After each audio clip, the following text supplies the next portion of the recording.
Sad and pathetic were the words from Ali Mccoist regarding Rangers' celebrations against Aberdeen at Pittodrie. Welcome back to Fog Football. There is a serious lack of football news, but hopefully over the next couple of days something comes out from the woodworks and we do have a massive game on Thursday. You know, for big clubs that are still in Europe, you know the score. But anyway, we'll get into Ali McCoist's comments, but I've already addressed these celebrations. Like, I understand celebrating a last minute equaliser to a degree, but I do think it was a wee bit over the top. I've got to be honest. I get it. It stops Aberdeen right in their tracks, and that's good.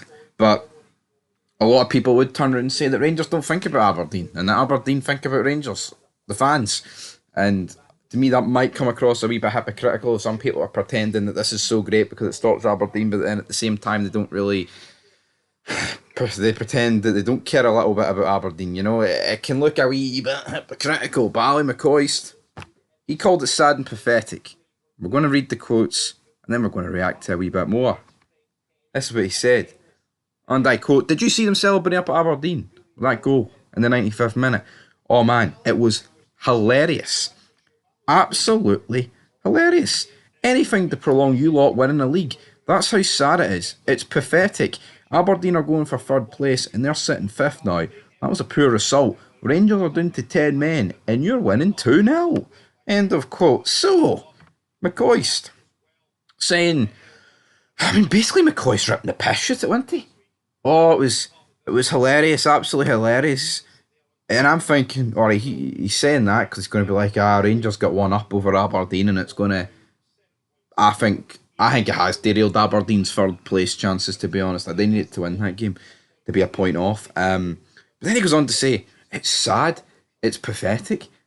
I didn't think he'd turn around and say that, to be honest, but he has turned around and said that. And I mean, I think we have seen a lot of sad and pathetic celebrations. Sorry, I mean, you look at the end of the St Johnstone game, the Premier Sports Cup in the last 16. What was that? Like, honestly, what was that all about? That was pretty sad and pathetic. Well, we won 2-0 at Hampden in the last 16, and the amount of celebrating going on there. I do think some celebrations need to be reeled in to a degree, and I think this game against Aberdeen, it was fine to celebrate it, but I mean, there was 30 seconds left. Son, get the ball and come back. Not like the fans absolutely celebrating, but when it panned to the Rangers bench and you seen them going ballistic. I mean, because Barry was getting pelters recently for like the Dundee and the Kelly celebrations, but that's different. That's to actually win games of football. You know, at the end of the day, like, winning games is a completely different ball game from drawing games. But maybe some people would argue that this felt like a win because we were 2-0 down and down to 10 men. For me, Bilbao felt like a win because you were down to 10 men so early on in Europe, and it looked like, well, that could have been case closed, good night, we're out of Europe sort of thing. But of course, we're still in it. Thursday, massive. McCoist then went on to say, and I quote, "We have a chance, and I mean, they are favourites for the tournament. I would have taken a draw before the game last week, even before the sending off as well. You'd have to say Rangers' best performances have come in Europe, particularly away from home. It is a big ask. It's a big, big ask, but you never, never know."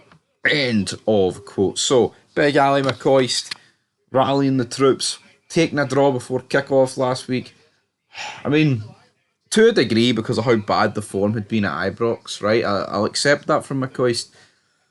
But, yeah, reality is Rangers have got it all to play for on Thursday. It is a one-game shootout. It is 0-0. Rangers know that even a draw will take it to extra time. So, you know, if Rangers do go 1-0 down, there's no need to panic.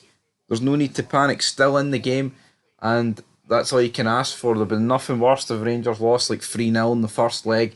You know, letting the 10-man advantage bring them down, but it was a fantastic performance. But like I said last week, right, that Bilbao performance at home will only go down as great if we go through in this game. Like, to me, it will still be really good, but if it doesn't really count for anything, then who's really going to remember it? But if that Bilbao performance, where we drew 0-0 down to 10 men for so long, and 9 men for like the last 10 minutes, that is going to go so much, you know, that is going to be viewed as so much better if we go through. But it's if we go through.